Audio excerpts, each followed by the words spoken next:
18th August 1972. I came to this place on an August day when ice was driven through the fetid air like snow. My ship, the Providence, became ice-locked in the horrible drifts of Marionette Cove. And thus we are forced to set up perhaps permanent quarters in this mad corner of Antarctica, for we know not how many lifetimes we may have to wait to be freed.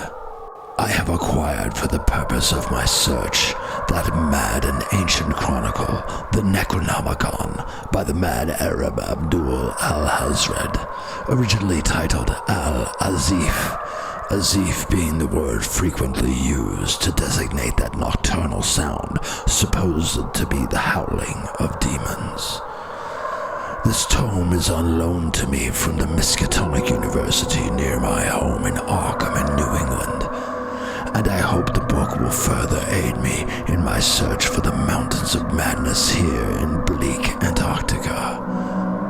Here in those foreboding wastelands, I search for an ancient and forbidden city, as revealed by Howard P. Lovecraft in his macabre novel, At the Mountains of Madness.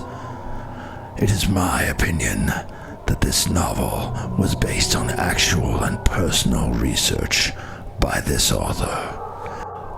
On this first night of my forced stay in the frozen cove, as I read of dark and archaic things long vanished from this earth, there came to my ears a mad groan that came through the air, seeming to portray a body in great disorder. The sound was insane and awful. It was of nothing I had ever conceived, save in a passage from the book which fell from my hands as I trembled, a description that is difficult to square with the reality of 1972. But to my astonishment, it rang true as I chanced to glimpse through the porthole, only to see it standing nearby, watching, waiting, warning. And the Necronomicon passage did read, "The shocketh to issue a most horrible noise that balefully cried to the pit of the earth. It do reduce the strongest of men to dust in intensity, for it be issued as a warning that he who evilly do squat on his haunches and do not breathe, for he hath no need and is already dead, is now prepared to perform an unholy act, and whatever act that may be, it be an evil demonstration which will end in many deaths." And so starts our tale, continuing the Cthulhu mythos established by H.P. Lovecraft. This Archaic Breeding Ground.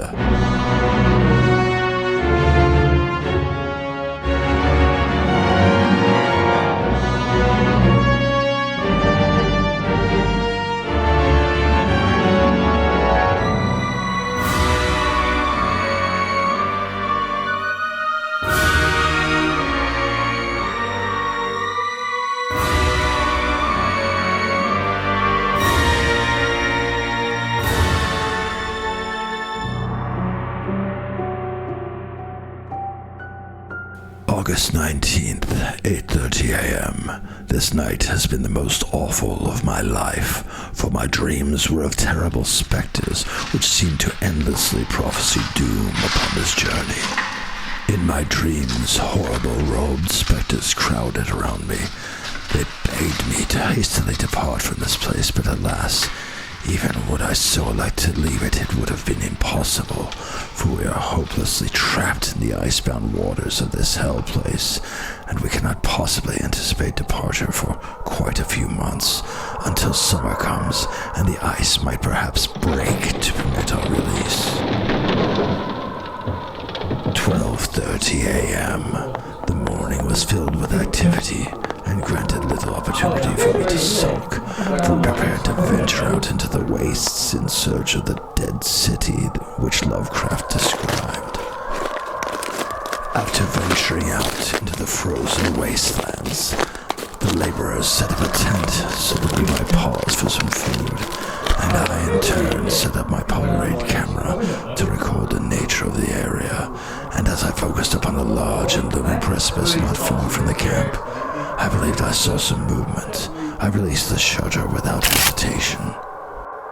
The processing of the film was, of course, immediate, and the thing captured on that plate was, without mistake, as I perhaps expected, the same brutal and inhuman concoction of hell that I saw last night through the portal of the ship. The men are as astonished as I, but you must realize they are so moved because they had never conceived of such a being, while I am at the point of emotional collapse because the origin of this thing is recorded in the atrocious Necronomicon, and its presence here and now is an implication I would rather not be aware of. 4:30 p.m. It would seem our search has not been in vain, for Lovecraft's directions have been explicit, and we were led to that very place he described within a few hours, although I admit to having other thoughts about our finding this dead place so easily. For a few moments, thoroughly supposing to believe that we were drawn by forces outside our own beings, outside of our control, beyond our conception, and those beings somehow acted to pull us like puppets to this awful city where once lived the masters of the earth 3 million years ago. By 5 p.m. we topped the initial plateau, and the sight we saw might scarcely be considered of a natural Antarctic origin. And that sight served only to confirm my every hope that Lovecraft's writings were indeed authentic. The dead and diseased place that lies before me as I write, it stinks. It smells of fetid decay, and turned our stomachs to a man. Even the stark white of the Antarctic sky seems to blacken into horrid shades of gray as it watches over this ancient and sick city. 7:30 p.m. The city is deserted, utterly devoid of any manner of living thing, although as we approached, we saw several blind albino penguins scuttling into narrow and awkward caves, fleeing at our approach. Walking through the high-walled streets of the place was the cause of much unrest among the men, but I could hardly criticize them, for my own heart pounded a mile a minute. My heart raced into realms of horror every time we turned a corner, only to behold more of the mad buildings so clearly described in the Necronomicon. Buildings wherein foul and depraved things once carried on an existence that would make any man question his sanity. Every man in our small expedition was excited to the point of nervous exhaustion, and before long the miles of corridors and doors and the age-bleached rooms had their effect. We were forced by the very nature of our constitution to relax our pace to a slow crawl, and at 7 decided to make camp for the night in one of the dwellings. As we bedded down for the night, I could not truly release from my mind the picture I had taken of the thing on the precipice, and the howling silhouette I had observed last night. And I became so suddenly and intensely frightened that I felt I could endure the secrets of the Necronomicon no longer. I begged myself to tell the others, to have them share in my utter apprehension, but no, I dare not. For if I told the others, it would instill in them an even greater fear of this place, and perhaps cause them to return to the ship and abandon this amazing discovery. 2 p.m., August 20th. Standing alone and watching the gray sky as I entered that last passage in my diary, I chanced to see a light from on high. As I conjectured about its origin, my entire body shook with fright, yet my scientist nature forced me to walk on toward it, to walk on and leave the others behind me sleeping, leaving therefore whatever relative safety our numbers could provide us. I wandered those archaic corridors for what felt like hours, but was probably only minutes, until I turned a corner and found myself upon a ledge overlooking a large grotto, and what I beheld there was beyond mortal comprehension.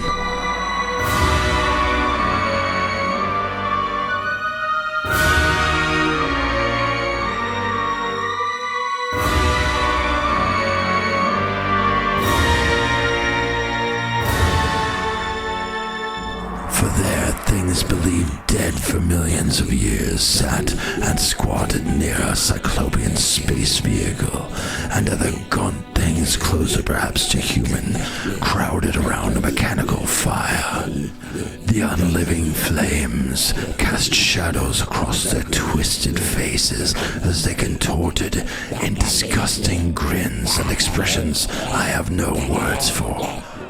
These ancient old ones, called Shoggoths by the Necronomicon, had converged upon this point for some mad purpose beyond my comprehension, but it was apparent. It was a purpose disgustingly evil. I was torn. All that was human within me screamed to flee in terror from this disgusting performance, but the scientist urged me to remain and study, to search for some meaning. And so I willed myself to stay, for in my utterly muddled mind I came to believe that nothing new, no matter how vicious or pitiful it be, could actually be worse than my present knowledge, that whatever I might now learn would merely compound my horror, not torment me more. What fools we mortals be. For as I watched, the spacecraft began to shudder as if some unseen motor was slowly coming to life, and there was much movement about the area. I began to think, to hope, that they were preparing to leave.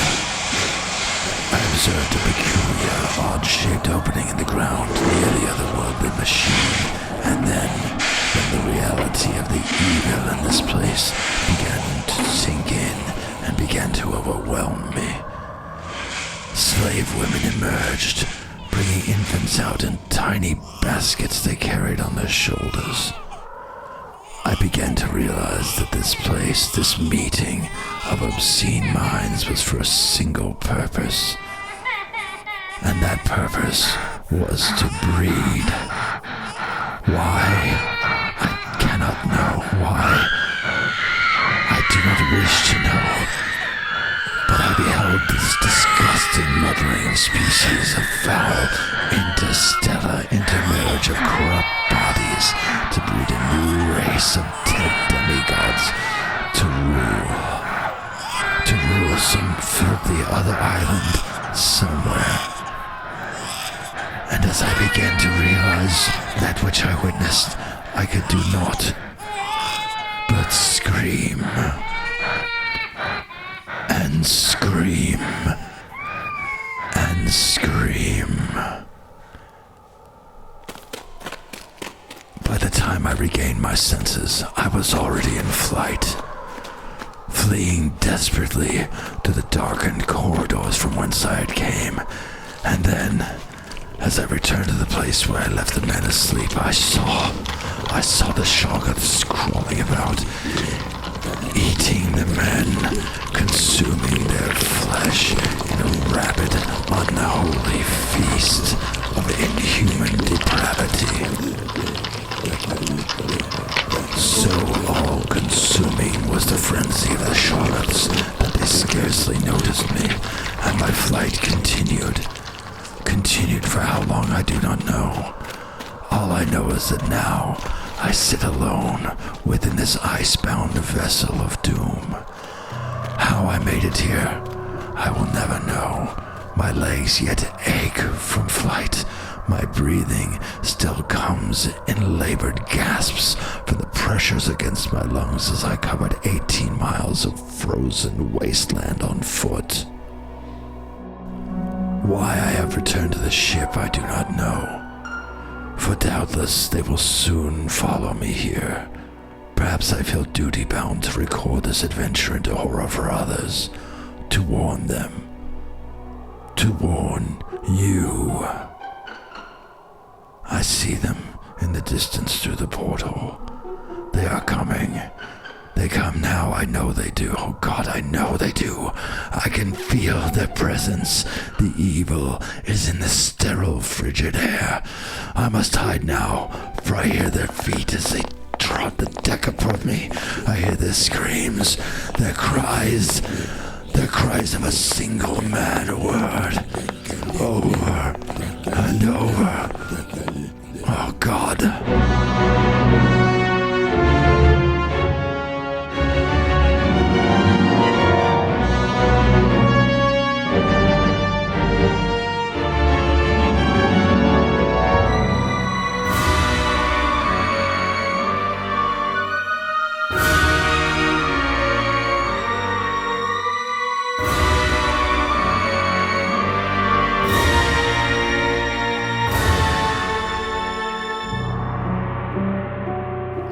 Publisher's note. The original hand-scripted manuscript for this story was found aboard the Providence, a sailing vessel set out from Arkham in July of 1972 and bound for certain areas of Antarctica on a scientific expedition.